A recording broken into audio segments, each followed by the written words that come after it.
आपको क्या लगता है आजकल ये टर्म बहुत ट्रेंडिंग चल रहा है ना कि एलन मस्क ने आखिर इतने लोगों को क्यों निकाला? उसने रातों-रात ऑलमोस्ट ट्विटर के 50% एम्प्लॉइज जो ऑलमोस्ट 2.25 लाख लोगों को निकाल दिया। पर ऐसा क्यों? क्या रीज़न था? कुछ ना कुछ तो मजबूर यही होगी। तो चलिए इसको स्टार्ट करते हैं। सबसे पहले हम ये समझेंगे कि उसने क्यों निकाला एलन मस्क के जरिए से, बाद में एम्प्लॉइज के जरिए से देखेंगे। तो देखिए बेसिकली एक आपको सीक्रेट बात बताता हूँ जो शायद आपने पहले कभी नहीं सुनी होगी कि एलन मस्क को जबरदस्ती उस कंपनी को खरीदना पड़ा। हाँ, आपने सुना, वो सही था।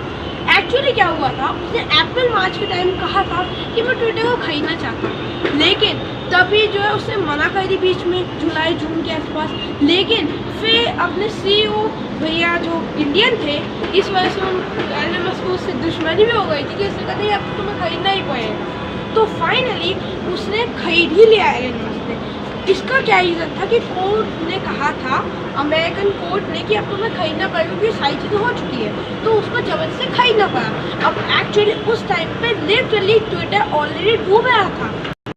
उसके बाद जब एलन मस्क ने उस कंपनी को खरीद लिया तो सबसे पहले उसने उस कंपनी को देखा कि वो कंपनी लॉस में कैसे डूब गई है, और उससे पता कि अप्रॉक्सीमेटली ट्विटर को $2 मिलियन का लॉस पर डे हुआ था।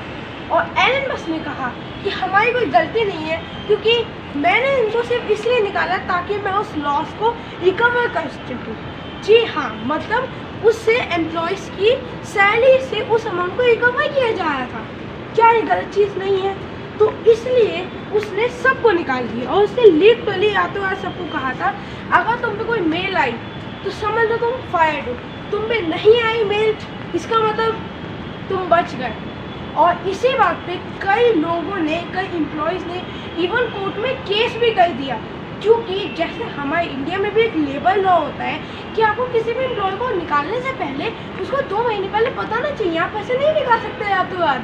जैसे एलन मस्क ने 50% कंपनीज के एम्प्लॉयज़ को फायर कर दिया, ऐसा नहीं निकाल सकते।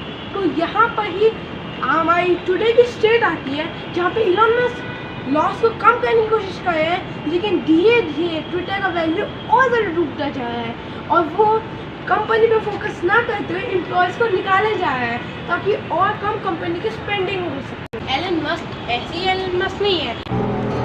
गाइस, अब समझ आया आपको?